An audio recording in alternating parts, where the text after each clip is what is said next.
Bonjour pasteur, nous voici à l'émission L'heure de la Bible expliquée. Qu'est-ce que Dieu vous a dit particulièrement pour cette année 2013? Merci pasteur. Mon frère, je suis un peu fatigué, mais Dieu va m'aider à communiquer ce message à son peuple. Comme je l'ai dit à la veille de l'année, mon message n'a pas changé.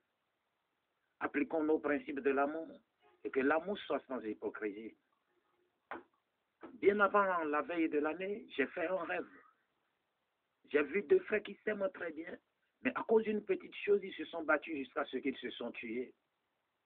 Le rêve était tellement horrible que je ne peux pas tout expliquer à cause du temps. J'ai crié très fort au Seigneur, qu'est-ce que cela veut dire? Et une voix me disait, à cause du manque d'amour, je me suis écarté de mon peuple. En cette année 2013, communiquons l'amour. Marchons dans l'amour. Si nous rentrons dans la Bible, il est écrit, bien-aimés, aimons-nous les uns les autres, car l'amour est de Dieu, et quiconque aime est né de Dieu et connaît Dieu. Au début du verset, le commandement nous a été donné, aimons-nous les uns les autres. Aimez-vous les uns les autres, car l'amour est de Dieu. Et quiconque est né de Dieu, et quiconque aime est né de Dieu et connaît Dieu. Autrement dit, si tu n'aimes pas, tu n'es pas né de Dieu, et si tu n'aimes pas, tu ne connais pas Dieu. Les grands problèmes de ce monde actuel, les problèmes dans les familles, dans les foyers, dans les églises, les problèmes dans le monde tout entier sont la cause du manque d'amour. Et en cette année 2013, Dieu nous appelle à l'amour, à renouveler l'amour dans notre cœur pour que la présence de Dieu puisse régner, pour que son trône puisse être établi sur la terre. Que l'amour soit sans hypocrisie, car l'amour est la force la plus puissante de l'univers. Et il n'est guère étonnant que la Bible dit dans 1 Corinthiens 13, verset 8, que l'amour ne périt jamais. Et Dieu aussi ne périt jamais. Autrement dit, celui qui donne l'amour est en train de donner Dieu. Celui qui communique l'amour est en train de communiquer Dieu. Si nous voyons l'exemple de notre Seigneur Jésus-Christ, c'est l'amour qui l'a motivé jusqu'à aller à la croix et à mourir pour nos péchés. À aller à la croix pour nos injustices, nos fautes, nos erreurs, nos malédictions. Mais à cause d'une petite chose dans les vies, dans les foyers, dans les nations, dans les familles, entre parents et enfants, dans les nations aujourd'hui, l'amour s'efface. Et la reine est donnée à la place de l'amour. Mais en cette année 2013, Dieu nous appelle à l'amour. Car l'amour est la vraie nature de Dieu. En d'autres termes, Dieu non seulement est un Père céleste aimant, il est l'amour personnifié. Il est lui-même, toute sa personne est amour. Il fonctionne par le principe de l'amour. Et en tant que ses enfants, nous devons faire de même. Marcher dans le principe de l'amour. Et que l'amour soit sans hypocrisie. Quand nous lisons dans Romains 5, verset 5, il est écrit, l'amour de Dieu a été déversé dans nos cœurs par le Saint-Esprit. Autrement dit, l'amour nous a été donné en abondance, que nous pouvons donner à toute personne sans limite, sans obstacle. Marchons dans l'amour et que l'amour soit sans obstacle dans notre vie. Et que marcher dans l'amour soit une chose naturelle pour nous, les enfants de Dieu. Qu'il s'agisse de votre agressive belle famille, de votre frère ou sœur peu coopérant, de votre patron coléreux, de toute situation qui t'empêche de donner l'amour. Je voudrais dire que toutes ces situations, lorsqu'ils se présenteront, manifestent l'amour. Et en manifestant l'amour, l'amour te fera entendre leur voix. L'amour te fera voir leurs actions. L'amour te fera voir leurs motivations tout à fait différentes. Soyons déterminés en cette année 2013 à appliquer le principe de l'amour de façon à entrer en communication avec le monde tout autour de nous. Lorsque nous effectuons la décision ferme, lorsque nous prendrons la décision ferme de marcher dans l'amour, il nous sera facile de négliger les actions et les paroles blessantes de tous ceux qui nous entourent. Il y a un verset qui me touche beaucoup dans la Bible, dans 1 Corinthiens 6, verset 7.